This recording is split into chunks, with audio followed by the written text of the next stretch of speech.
Bonjour à toutes et à tous, bienvenue dans ce 237e briefing. Voilà, alors aujourd'hui, vous voyez que l'équipe est un peu dispersée et un peu réduite. Alors, nous avons Pavel qui est dans la Venise du Nord, Saint-Pétersbourg. Il semblerait qu'Igor soit en train de porter la bonne parole chez nos voisins belges. Arnaud est en déplacement, mais avec son fidélité exemplaire et sa conscience professionnelle, il a tenu absolument à réussir à se brancher et à venir nous porter la bonne parole. Alors, notre briefing du lundi, comme vous savez, plutôt consacré et même exclusivement consacré aux développements internationaux, notamment de la relation russo-ukrainienne. Je crois qu'il y a eu beaucoup de choses qui se sont passées depuis notre dernier briefing de jeudi. Donc, sans plus attendre, Arnaud, nous t'écoutons, sachant que vous pouvez poser vos questions pendant qu'Arnaud s'exprime. Si jamais le point a été abordé, bien, c'est pas grave, on n'en parlera pas, mais ça ne vous empêche pas de poser tout de suite vos questions pour alimenter le débat à la fin de son intervention. Arnaud, c'est à toi. Merci, Président. Bonjour à tous. Effectivement, quand il n'y a que le président et le directeur qui travaillent, il y a des questions à se poser. Il va falloir que ça change très rapidement, mais c'est un autre sujet. Euh, pour revenir aux affaires qui nous concernent, effectivement, une actualité très dense depuis notre dernier briefing de jeudi dernier. Tout d'abord, et c'est le plus important, la déclaration de Vladimir Poutine en conférence de presse avec Alexandre Loukachenko jeudi soir, en réponse aux propositions de trêve formulées à l'issue des pourparlers américano-saoudiens du 11 à Jeddah. Cette réponse de Vladimir Poutine, tout le monde l'a entendu, il se dit sur le principe favorable à un cessez-le-feu, mais je cite, avec des nuances, le mot nuance devant être traduit en réalité par réserve, en bon français. Toujours jeudi soir, après cette déclaration, il a eu un long entretien de plus de 4 heures avec Serge Witkov, qui, vous le savez, est l'envoyé spécial du président américain Trump. Le président Trump qui, dès le lendemain matin, a réagi en qualifiant la réponse de Vladimir Poutine, je cite, d'encourageante mais incomplète. En revanche, les Européens, dans l'ensemble, ont eu des propos plus durs pour le président russe. Je cite quelques-unes de ses réactions. Le chancelier allemand sortant, Olaf Scholz, évoque des manœuvres dilatoires. Emmanuel Macron dit, je cite, que la Russie doit accepter la proposition américano-ukrainienne de cesser le feu. Sans surprise, Volodymyr Zelensky est encore plus sévère puisqu'il évoque un sabotage de la part du président russe. Alors, toujours vendredi, autre moment diplomatique important dans cette séquence, c'est la rencontre à la Maison-Blanche entre le président américain Donald Trump et le secrétaire général de l'OTAN, M. Rutte, ancien Premier ministre néerlandais. Pourquoi c'est important? Parce qu'il y a eu deux nouveaux signaux, enfin l'un est plutôt une confirmation sur l'absence finalement de perspective otanienne pour l'OTAN. Mais le plus intéressant de mon point de vue, et c'est très subjectif, c'est peut-être la déclaration, enfin une phrase du secrétaire général de l'OTAN qui affirme qu'après la guerre, qu'une fois la paix instaurée en Ukraine, il faudra que l'OTAN et la Russie restaurent leurs relations. Encore une fois, c'est intéressant parce que c'est sans doute en réalité ce que souhaite entendre Donald Trump, mais c'est aussi très éloigné de ce qu'on entend ou ce qu'on entendait il y a quelques jours ou quelques semaines seulement. Ça veut dire que la réflexion sur l'après concerne désormais des enceintes qui jusqu'alors étaient en quelque sorte les gardiens de la doxa sur la crise ukrainienne. Je poursuis le déroulé, non pas des opérations, mais des événements diplomatiques depuis jeudi soir. Donc, et j'en viens à la journée de samedi, qui elle aussi a été très dense, avec tout d'abord un sommet des alliés de l'Ukraine à l'initiative du Premier ministre britannique, Monsieur Starmer, qui a réuni en visioconférence une trentaine de dirigeants européens et extra-européens. Monsieur Starmer a réaffirmé que la balle, je cite, était dans le camp de la Russie. Emmanuel Macron, dans la foulée, s'est également exprimé en disant que l'Union européenne et les États-Unis devaient, je cite, mettre la pression sur la Russie. Alors, le président français a poursuivi ses prises de parole sur l'Ukraine et la Russie ce week-end avec un entretien accordé à la presse quotidienne régionale euh, et qui a fait beaucoup de bruit 10 jours après son intervention télévisée. Donc, il s'est de nouveau exprimé assez longuement et a fait une série de déclarations assez notables. J'en cite quelques-unes. Il a dit, par exemple, que la Russie n'avait, je cite, pas son mot à dire sur le déploiement de forces de maintien de la paix sur le territoire ukrainien. Et ce qu'il veut dire par là, c'est que la Russie n'a pas le droit de veto sur la composition et sur la provenance d'un éventuel contingent. On se souvient que la Russie a dit, répété, jusqu'encore ces dernières heures, son opposition absolue au déploiement de forces issues de pays membres de l'OTAN. Madame Zakharova est porte-parole du ministère des Affaires étrangères et Dmitri Medvedev, ancien président, allant même jusqu'à dire que cela équivaudrait à une guerre directe avec ces pays-là, donc avec l'OTAN. Donc, pour Emmanuel Macron, pas de droit de veto de la Russie sur ce sujet. Il dit par ailleurs ne pas s'immiscer dans le dialogue entre Moscou et Washington à ce stade. Euh,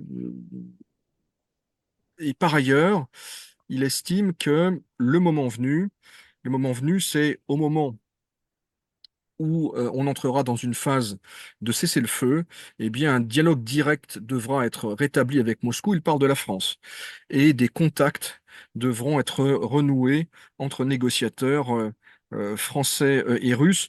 Deux brefs commentaires sur ces déclarations. Elles sont encore une fois importantes et elles suscitent, il faut bien le dire, certain étonnement. Pourquoi? Parce que sur le premier point, on peine à imaginer comment la France, l'Union européenne, pourrait imposer une présence militaire à la Russie en Ukraine, sauf à aller au feu ou à se déployer sous le feu. Ça, en tout cas, c'est une des questions qu'on se pose. S'agissant de la non-immixtion dans le dialogue russo-américain, la question qu'on peut se poser, c'est est-ce qu'on peut le faire? Il y a quelques minutes à peine, Madame Kallas, qui est en charge de la politique étrangère de l'Union européenne, disait candidement en conférence de presse que l'Union européenne cherche à s'intégrer à ces discussions et n'y arrive pas. Quant au dialogue direct entre la France et la Russie, à titre personnel, j'y suis évidemment extrêmement favorable, vous le comprenez bien, mais j'ai quelques doutes sur le fait que la Russie souhaite faire une place, aujourd'hui en tout cas, et même dans les semaines qui viennent, à la France et plus généralement à l'Union européenne dans ce processus. Je ferme la parenthèse. Et j'en reviens à mon fil chronologique des événements diplomatiques donc, de ces derniers jours, avec dimanche un entretien entre les chefs de la diplomatie russe et américain, messieurs Lavrov et Rubio, qui porte, je cite, sur les prochaines étapes. Donc, probablement un point d'étape, je vais dire méthodologique, sur le calendrier, sur l'agenda bilatéral, mais également évidemment sur l'Ukraine. Comment finalement avancer après la visite de Witkoff à Moscou. Autre nouvelle qui est tombée dimanche matin, c'est-à-dire en réalité samedi soir à Washington, eh bien, la nomination du général à la retraite Kellogg comme envoyé spécial pour l'Ukraine.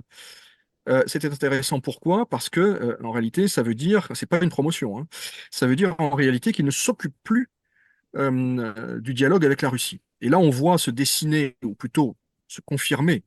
On voit être officialisé un partage des rôles que l'on devinait ces derniers jours, à savoir que l'homme fort des discussions, l'homme central côté américain des discussions avec la Russie, c'est M. Witkoff, et le général Kellogg est quelque part relégué au dialogue avec Kiev.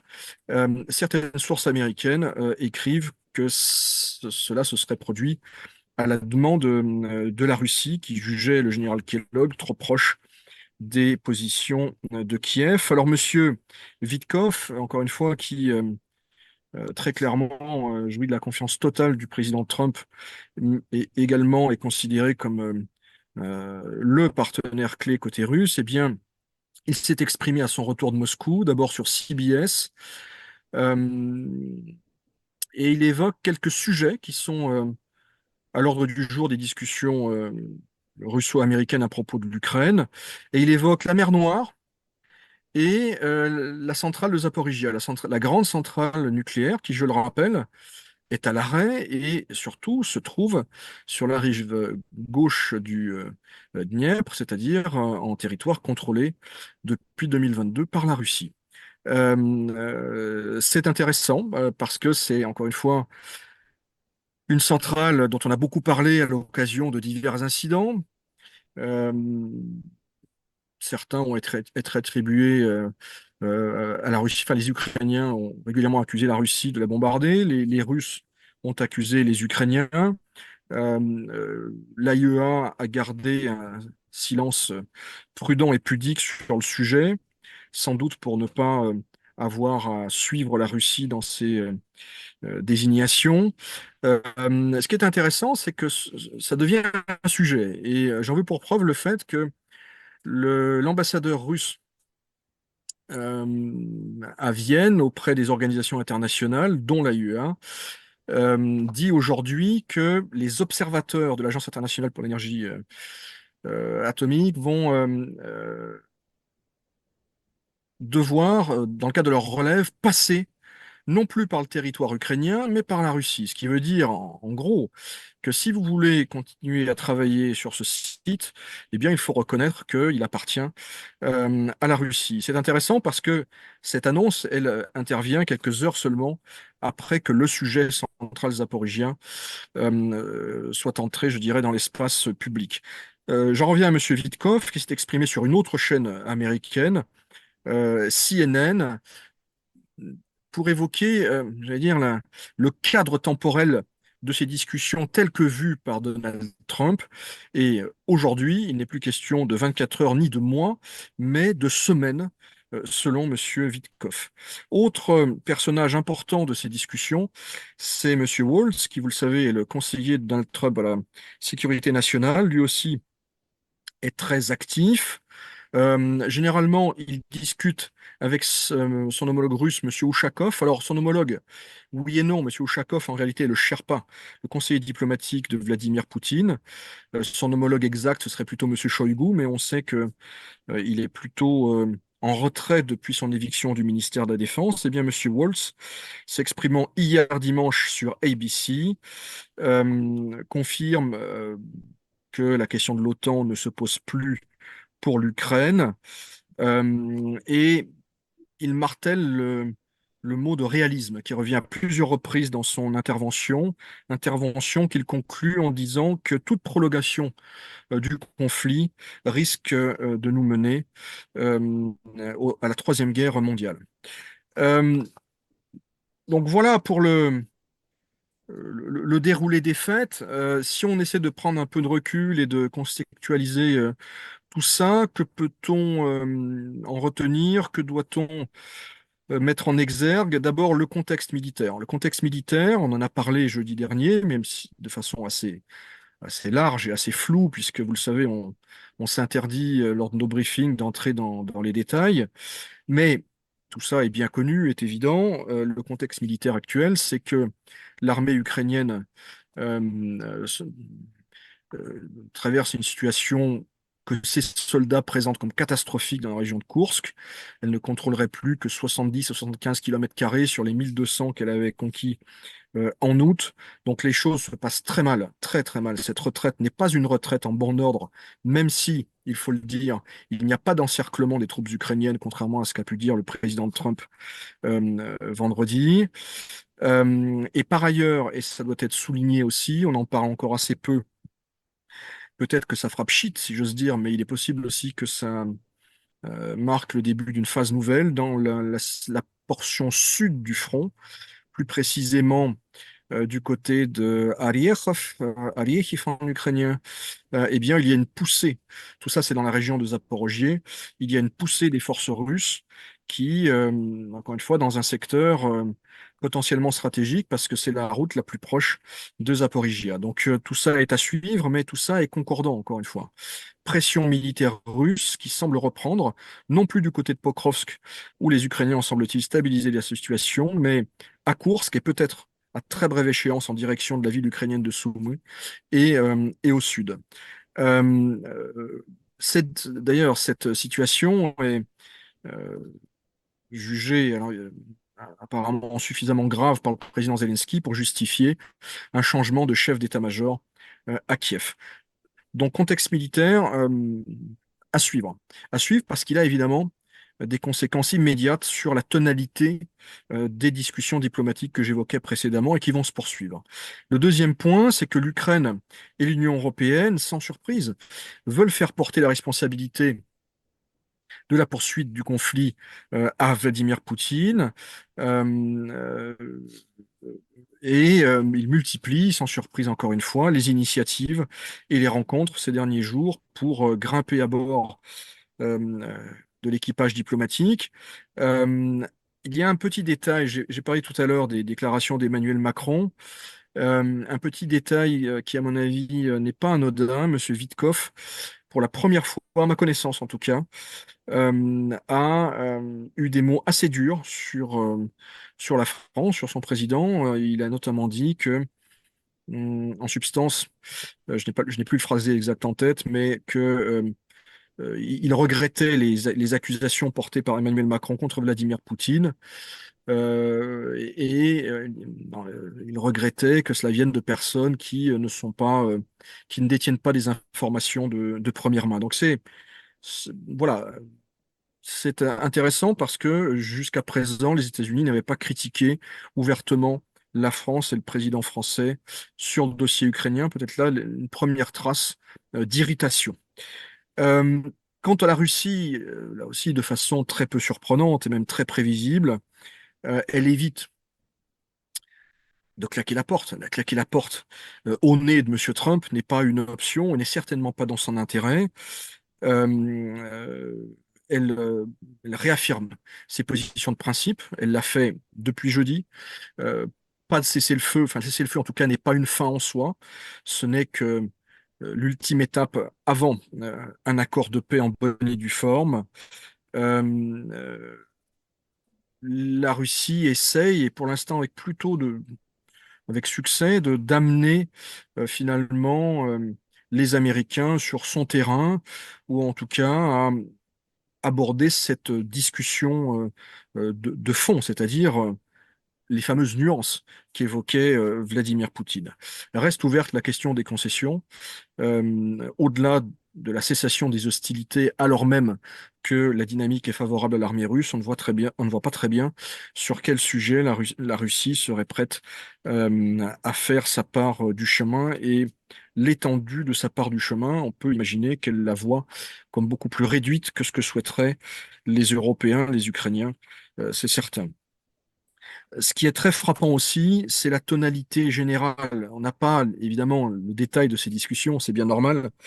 Ce sont sans doute les discussions les plus confidentielles depuis de nombreuses années entre Russes et Américains, mais on voit que côté américain, du côté de M. Trump, de M. Waltz, de M. Rubio, il y a une volonté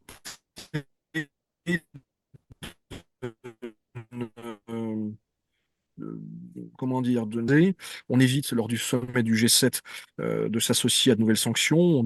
On laisse penser que les États-Unis souhaitent plutôt une pause dans les sanctions pour donner du temps justement et leur chance aux négociations. Donc une tonalité américaine, comment dire, non pas bienveillante, mais pas hostile à la Russie. Finalement, on dit qu'on discute de choses sérieuses entre grandes puissances et je pense qu'on souhaite qu'il y ait une forme de, voilà, de calme et de silence autour de cette affaire jugée importante à juste titre. Alors l'Ukraine, elle, dans ce concert un peu bilatéral finalement, très fin 19e siècle, elle essaie d'exister avec quelques difficultés, il faut bien le dire. Le ministre ukrainien des Affaires étrangères s'est exprimé ces dernières heures. Il a rappelé les positions de principe. Je ne sais pas si on peut parler de ligne rouge, mais donc pas de cession de territoire, ou en tout cas d'acceptation officielle, parce que ça va se jouer là-dessus en réalité.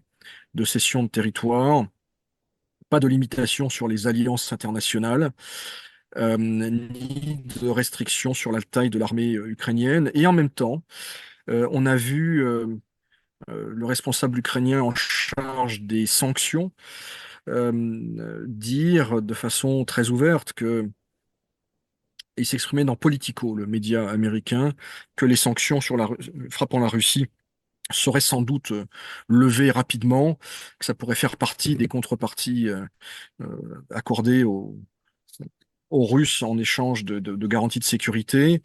Donc on voit que là aussi à Kiev, je dirais, une forme de réalisme, en tout cas d'acceptation des nouvelles réalités, semble en marche. Alors, à quoi pourrait ressembler la suite? Je suis prudent parce qu'on va de surprise en surprise et les événements vont très vite, mais ils peuvent aussi dérailler, hein. Il n'y a rien d'écrit à l'avance. Ce dont on est sûr, c'est que jeudi, à Londres, doit se tenir un nouveau sommet des alliés de l'Ukraine, en présentiel cette fois-ci, semble-t-il. On va continuer à discuter de l'aide à apporter à Kiev, notamment sur le plan militaire, et on va continuer à réfléchir et affiner les réflexions sur un éventuel déploiement en Ukraine après le cessez-le-feu. La deuxième échéance dont on est à peu près certain, c'est le rendez-vous téléphonique annoncé entre messieurs Trump et Poutine. Donald Trump s'est exprimé hier à bord d'Air Force One. Il évoquait la journée de demain. Ça a été confirmé par la partie russe. Donc voilà, il est très probable qu'il y ait un nouveau rendez-vous téléphonique entre Donald Trump et Vladimir Poutine.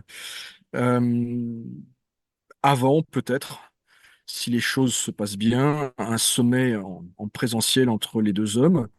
La partie russe dit que les préparatifs se poursuivent, mais il est bien évident que ça ne sera que, si tout est ficelé, ce sera pour finaliser et signer un éventuel accord de paix. Juste pour terminer, je vais faire ce qu'on a, je crois, encore jamais fait pendant un briefing. Je vais dire quelques mots en anglais. Je vais citer le président Trump lors de voilà, de sa prise de parole informelle à bord d'Air Force One. Il a dit "We're doing pretty well, I think, with Russia." Voilà où on en est aujourd'hui à Washington dans les relations, les discussions avec la Russie. Merci beaucoup Arnaud. Alors, il y a plusieurs questions. Alors, notamment concernant ce coup de téléphone et la potentielle rencontre de Trump et du président Poutine. Est-ce que pour Trump, euh, l'accord de cessez-le-feu est quelque chose d'indispensable avant une vraie rencontre pour parler de la paix, plus globalement? Oui, ça je pense que oui. Mais le plus important, me semble-t-il, et encore une fois je suis prudent parce que évidemment on n'a pas toutes les informations, mais c'est normal.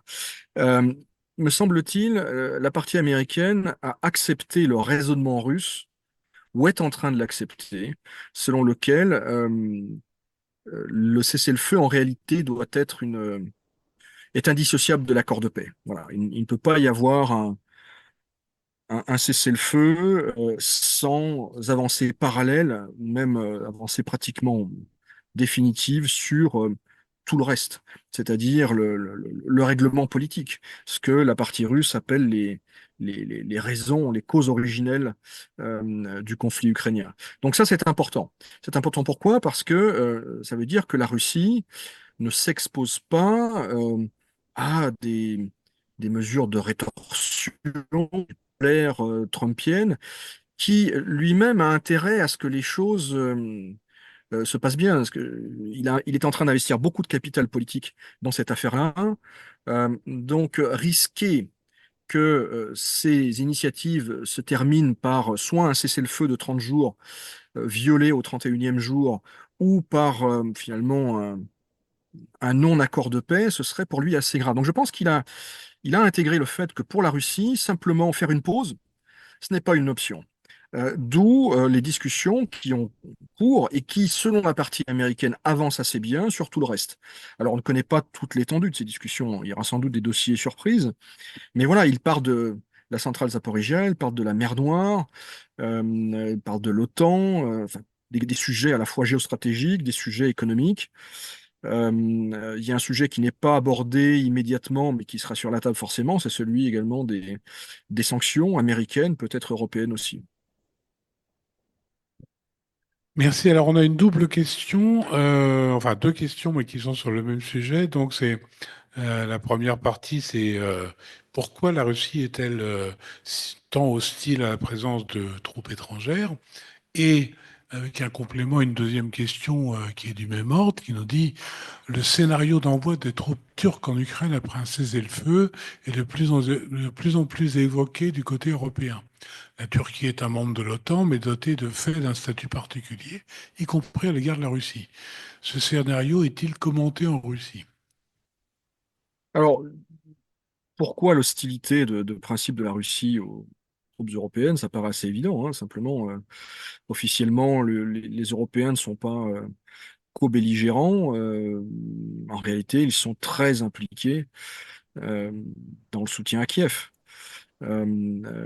Et encore une fois, la plupart des pays européens sont membres de l'OTAN. Or, la Russie a expliqué, en tout cas a tendu à le faire, que son opération militaire spéciale, c'était au fond pour mettre un coup d'arrêt à l'extension de l'OTAN à l'Est. Donc, pourquoi accepter, pourquoi tout ça pour ça, si c'est pour, in fine, se retrouver avec ce qui n'est pas encore le cas aujourd'hui, c'est-à-dire des soldats issus de pays de l'OTAN. Alors, l'hypothèse turque, elle est plus réaliste, même si, encore une fois, je suis prudent. Elle est réaliste parce qu'effectivement, cela a été dit, la Turquie a une position qui est assez ambivalente, hein. Elle soutient l'Ukraine, elle a même livré des armes pendant le conflit. En même temps, on sait que c'est l'un des principaux hubs commerciaux pour la Russie depuis 2022, que nombre de transactions s'effectuent via la Turquie. La Turquie a appliqué la Convention de Montreux en fermant la mer Noire aux bâtiments de guerre de l'OTAN. Donc, elle a plutôt joué le jeu à la fois pour les Russes et pour les Ukrainiens. Elle aurait pu, en mars 2022, héberger un accord de paix. Depuis, elle a essayé d'œuvrer en coulisses pour euh, favoriser le dialogue entre la Russie et l'Ukraine. Donc, mon sentiment, c'est qu'elle n'est pas placée sur le même plan par les Russes que la France, l'Allemagne ou la Grande-Bretagne. En même temps, la relation russo-turque, elle est compliquée et elle ne se limite pas à l'Ukraine. Alors en Ukraine, il y a déjà la question voilà, je l'ai dit, des livraisons d'armes. Il y a aussi, bon, la relation historique avec la Crimée. Et puis il y a l'Azerbaïdjan, le Karabakh, la Syrie. Donc au moment de sous-peser les pour et le contre d'un éventuel déploiement turc su- en Ukraine, il y aura beaucoup voilà, de facteurs à prendre en compte par Poutine, et il est possible que ça se monnaie également. C'est-à-dire que en faisant cette fleur, entre guillemets, à Erdogan, s'il le souhaite, il y ait des contreparties demandées par la Russie. Mais là, pour le coup, je suis beaucoup moins catégorique que sur la France, sur l'Allemagne, sur la Grande-Bretagne. Je ne parle pas de la Pologne et de l'Italie ou de l'Espagne qui ont d'ores et déjà dit qu'ils ne souhaitaient pas être déployés, mais des pays comme la Norvège, par exemple, ou que sais-je, le Japon réfléchissent. Donc, la Turquie, à voir. L'hypothèse n'est pas absurde. Et pour prolonger, à ce moment-là, si on comprend effectivement les raisons pour les troupes européennes, quid de pays plus neutres, des troupes indiennes ou colombiennes ou je ne sais pas, d'Afrique. Est-ce que ça pourrait être envisagé par les Russes? Ou c'est vraiment question absolue de principe, pas de troupes étrangères en Ukraine? Non, non, non, il n'y a pas de refus de principe. Tout dépend de toute façon de l'architecture générale du règlement de paix. Et quelle mission, parce que c'est ça le point de départ en fait, quelle mission on assigne, quand je dis on, c'est les signataires. À supposer qu'il y a un accord de paix, assigne à cette force de paix, est-ce que ce sont simplement des observateurs, un peu comme les observateurs de l'OSCE dans le Donbass jusqu'en 2022, donc une présence non armée? Est-ce que ce sont des troupes, encore une fois, de maintien de la paix, d'interposition? Est-ce qu'elles ont vocation, en cas de dérapage, à intervenir ou, comme la finule au Liban, à compter les obus et les points? Euh, Voilà, tout dépend finalement de ça, de la mission. Euh, une fois que ça est défini, il y aura, je dirais, et que l'ampleur, je dirais, des besoins est définie, il y aura un tour de table. Euh, effectivement, je pense que des pays comme le Nigeria, il faut des pays en réalité qui ont de grandes armées assez crédibles. Ça ne court pas les rues et qui sont jugés équidistants ou à peu près neutres dans cette affaire. Donc, la Turquie peut-être, l'Inde, Pakistan peut-être, le Nigeria, l'Afrique du Sud, le Brésil, l'Argentine. Euh, je ne pense pas que les Saoudiens contribuent d'une autre manière et de façon assez remarquable aux efforts de paix. Est-ce que des Japonais pourraient être intéressés et être acceptés par les Russes? À voir. Encore une fois, l'équation n'est pas simple, mais ça dépend des missions qui leur seront assignées. Il est possible que les deux parties se mettent d'accord sur des missions assez vastes ou au contraire ne se mettent pas d'accord. Mais l'hypothèse, encore une fois, d'un déploiement d'une force européenne armée en Ukraine, là, je pense qu'il faut. Enfin, je n'ai aucune raison de douter qu'il s'agit vraiment d'une ligne rouge pour la Russie et que la Russie préférerait continuer le conflit plutôt que de devoir accepter ça. Nous lançons donc un appel à candidature à tous ces pays que tu as énumérés, voilà, qu'ils n'hésitent pas à nous passer un mail. Merci infiniment Arnaud pour ce point assez exhaustif et intéressant. Donc nous nous retrouvons jeudi pour la suite de ces nouvelles, en espérant, on aura surtout probablement eu le fameux coup de téléphone et duquel j'imagine un certain nombre de choses dépendent. Et ça mèneront peut-être dans des ouvertures différentes et peut-être plus rapides, qui sait. Donc nous nous retrouvons jeudi prochain à 17h30 heure de Moscou, comme d'habitude, pour notre 238e briefing. Comme toujours, la CCI France-Russie se tient à vos côtés. Tenez bon.